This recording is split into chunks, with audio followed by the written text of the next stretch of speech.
Hello guys, मैं अपने YouTube channel में आप सभी का स्वागत करती हूँ। तो आज की वीडियो में आप लोग सुनेंगे एक लड़की की कहानी। तो आइए कहानी को शुरू करते हैं।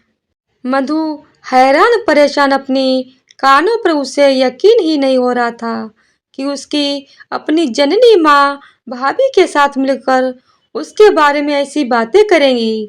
ऐसी कौन सी बात मधु ने सुन ली थी, हैरान परेशान वाली।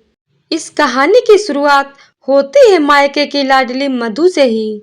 3 भाई बहनों में सबसे छोटी मधु थी, इसीलिए सबकी लाडली दिन भर चहकती रहती थी चिड़ियों की तरह, और दोनों बड़े भाइयों से अपनी बातें मनवाती रहती थी। अपने माँ पापा रघुवर और जानकी जी की जैसे वो जान थी।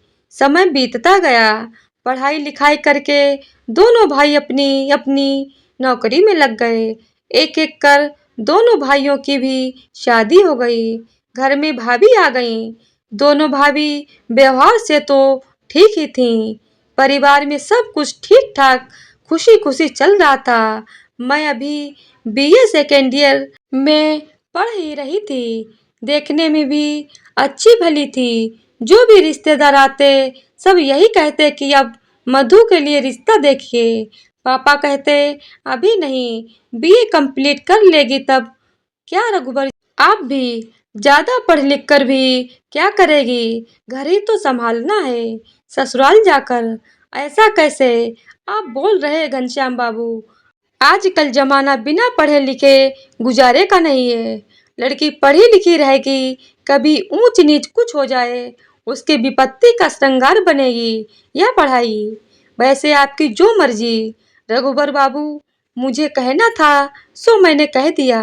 पुनः अरे रघुबर जी, लड़का देखने में भी तो समय लगेगा। देखते देखते ये दिन कैसे बीत जाएगा पता भी नहीं चलेगा आपको।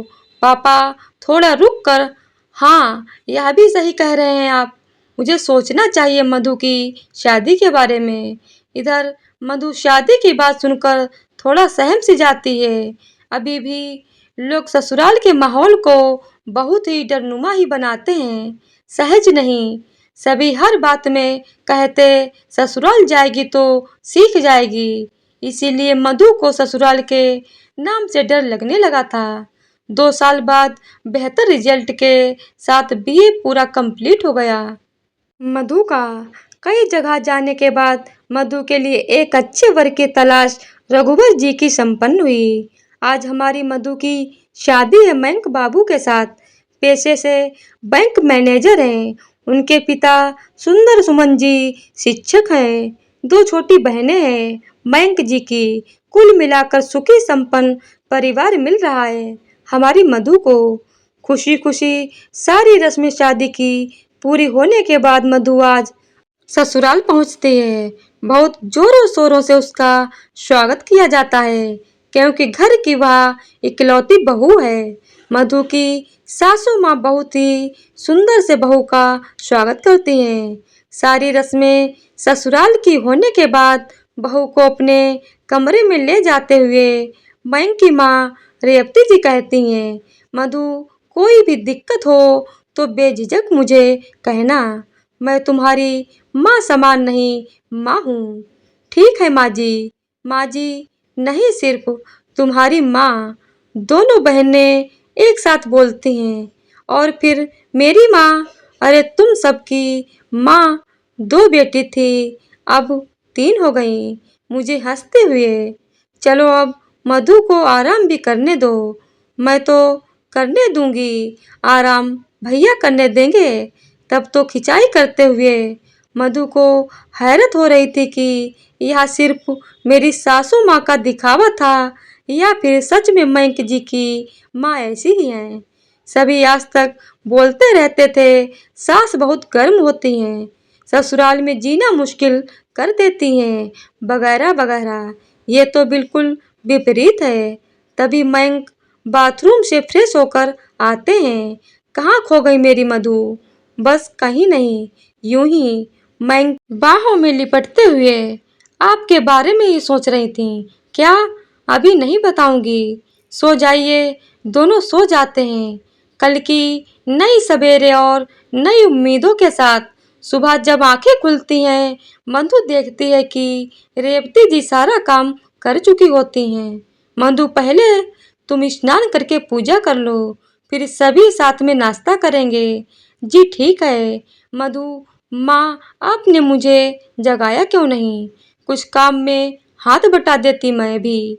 अरे बेटा, अभी तुम्हारी मेहंदी के रंग हैं, इसे आराम से रहने दो। ये रंग जितना लंबा चलेगा, तुम लोगों का जीवन उतना ही सुखी रहेगा। मैं हूं ना अभी। और कौन सा कहती हूँ कि तुमको नहीं करना है। मेरे बुढ़ापे का सहारा तुम ही तो बनोगी। 2-4 दिन इसी तरह बीत गए।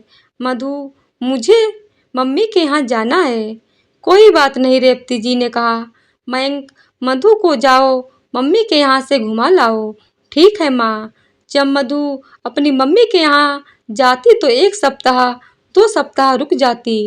यह बातें सुंदर सुमन जी को अच्छी नहीं लगती। हमेशा कहते कि आप बहू को सर पर चढ़ा दिए हैं। बेटी कहकर शादी के बाद इतना कोई मायके में जाता है क्या? रेवती जी कहती हैं कि अभी बच्ची है, ना समझ है। जब बाल बच्चे होंगे तो खुद ही जिम्मेदारी का एहसास हो जाएगा। थोड़े ही दिनों में समझदारी आ जाएगी कि ससुराल ही उसका अपना घर है। अभी तो मैं हूं ना घर देखने के लिए। बच्ची ही जाने दीजिए। धीरे धीरे समय अपनी गति के साथ बीतता गया। 5 साल बाद 2 बच्चे की माँ बन गई मधु। लेकिन फिर भी उसकी आदत नहीं छूटी मायके जाने वाली। जब मन हो तब कोई बहाना बनाकर मायके चली जाती। बच्चे को अपनी माँ यानी रेवती जी पर छोड़ देती। निश्चिंत होकर इधर मायके में दोनों भाभियों को उसका इतना बार बार आना जाना अच्छा नहीं लगता था, ना ही माँ को। दोनों भाभियों के बीच मधु की वजह से हमेशा अनबन मची रहती थी। इस बार मधु जब मायके आई मयंक जी के साथ, रात में तो सब ठीक था। सुबह मधु जब बाथरूम की तरफ जाने लगी, उसने सुना कि माँ और दोनों भाभी उसी के बारे में बात कर रहे हैं और थोड़ा ध्यान लगाकर सुनने लगी। दोनों भाभी कह रही थी कि क्या दिक्कत है मधु जी को। अपने ससुराल में इतनी अच्छी सास मिली है, इतना अच्छा परिवार मिला हुआ है, फिर भी जब देखो तब यहाँ आ जाती हैं। कहे तो भाभी सही रही हैं। मुझे ससुराल में कभी ससुराल जैसा लगा ही नहीं, लेकिन मैंने कभी इस बारे में सोचा ही नहीं। दुनिया जैसे बोलती थी, यही भ्रम मेरे दिमाग में भी लगा हुआ था कि ससुराल यानी लड़कियों के लिए सजा। खुद तो आती ही हैं, मयंक जी को भी ले आती हैं। स्वागत में कम खर्च होते हैं क्या? माँ भी बोल रही थी। हाँ सही बात है।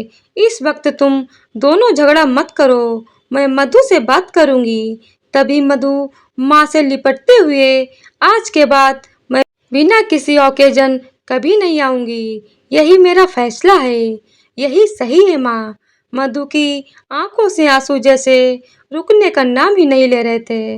नम आंखों से ही तुरंत वह मयंक जी के साथ अपने ससुराल पहुंच जाती है। रेवती से लिपटकर फूट फूट कर रोने लगती है और कहती है, माँ मेरा मायका छूट गया दहलीज के उस पार। रेवती जी, अरे पगली, तुम्हारा दूजा मायका हमेशा तुम्हारा इंतजार कर रहा है।